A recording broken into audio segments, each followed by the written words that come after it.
We begin this news hour in New York, where Donald Trump will shortly make history when he becomes the first former or sitting US president to be criminally charged. Exactly what the charges are and how many isn't yet clear. But we do know they're connected to a payment made to buy the silence of an adult film star, Stormy Daniels, just before the 2016 presidential election. Mr. Trump has described the case as political prosecution and has urged supporters to protest. City and federal officials ramped up security ahead of Mr. Trump's arrival. TV cameras have been banned from the courtroom, but photographers will get a brief chance to capture the moment. After the court appearance, Manhattan District Attorney Alvin Bragg will discuss the case publicly for the first time. Donald Trump plans to leave New York immediately and deliver a public address from his Florida Mar-a-Lago home, surrounded by his supporters.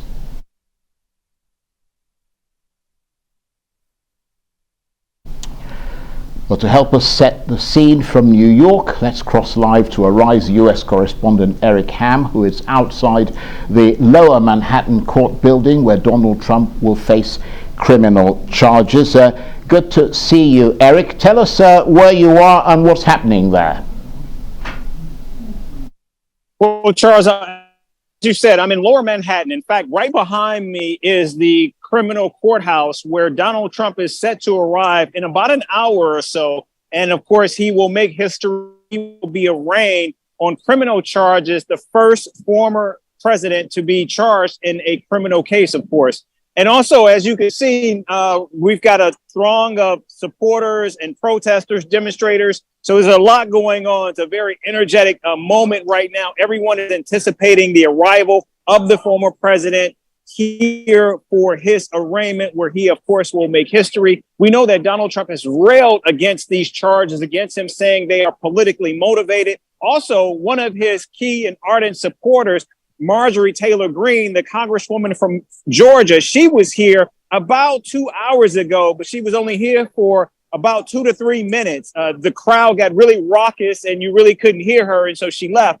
But that just gives you a sense of just what's happening out here today in anticipation of what certainly will be history. And of course, Charles, this will be the first time that we will actually see the charges that are actually filed against Donald Trump. All we know is that this is an indictment. The indictment has been sealed. And for the first time, we will actually see what the charges are. Now, our sources are telling us that there are as many as 34 criminal charges in this indictment. We don't know for certain, but we are waiting to see what they are. And Donald Trump will plead. We told that he's already additional members to his legal team, as well, former federal prosecutors who incidentally have actually worked with Manhattan District Attorney Alvin Bragg when they were both federal prosecutors coming up in the system. After this arraignment, which is only expected to last no more than a couple of hours, Donald Trump will get back on his plane, where he will head back to Florida, where he will be available for the press later this evening. And as you said there, Eric, more than 24 charges will be on that arraignment sheet. No one quite knows what they're going to be, but you've kind of tried to set that out for us. So when will he actually arrive there? I apologize if you've already said this, but you were breaking up a little because your signal dropped a couple of times. What are we expecting to happen in the next hour and a half or so? Well, the former president is actually, Charles, he's going to arrive right here, right behind me, right where this big, tall building is. He's going to be here at approximately 2:15. In fact, all of the court reporters are lining up right here in front of me to actually go into the building. Donald Trump will arrive, and then he will head into the building, where he will go through the process of being arraigned. We know that he will be fingerprinted. We're told that he will not actually have a mugshot taken. And also, too, the judge, as you mentioned, is not going to allow cameras in the courtroom. That was actually something that the Trump legal team actually requested. And so that's what we're going to see, a process that will last about 2 hours. But Charles, what's so crucial about this is, for the first time, we actually see what the charges are that are being laid out against the former president. And Eric, I mean, broadly speaking, there are upsides and downsides to all of this for Donald Trump, aren't there? I mean, but clearly, if he ends up being convicted and ends up in prison, I mean, that's a pretty big downside, isn't it?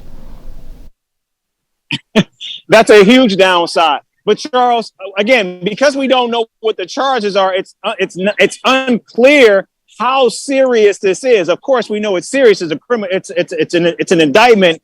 He has to stand before a judge today, but we just don't know what the charges are. And we know that his defense team has vowed to vigorously fight these charges as well.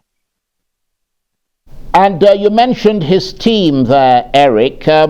Their rebuttal to all of this is that this is a political case. Is that right?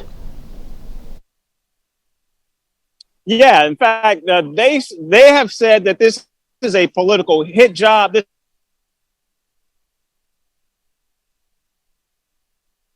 That is the argument that they're making. But Charles, all of that could change if and when we actually see what's actually in this indictment. That's when it becomes real. And not only does it become real, but while Donald Trump has certainly used this time, this moment to maximum effect, raising more than $7 million since the indictment came down, and has separated himself from the rest of the pack as the clear front runner in the Republican nomination right now. When these charges are actually read and when they become public, that could certainly take on a new layer, a new tenor, a new tone, and not only the race for the White House, Charles, but also, more importantly, it could also shape how people begin to view Donald Trump, because Donald Trump has made himself the victim in all of this. But when the charges are read, that could potentially change.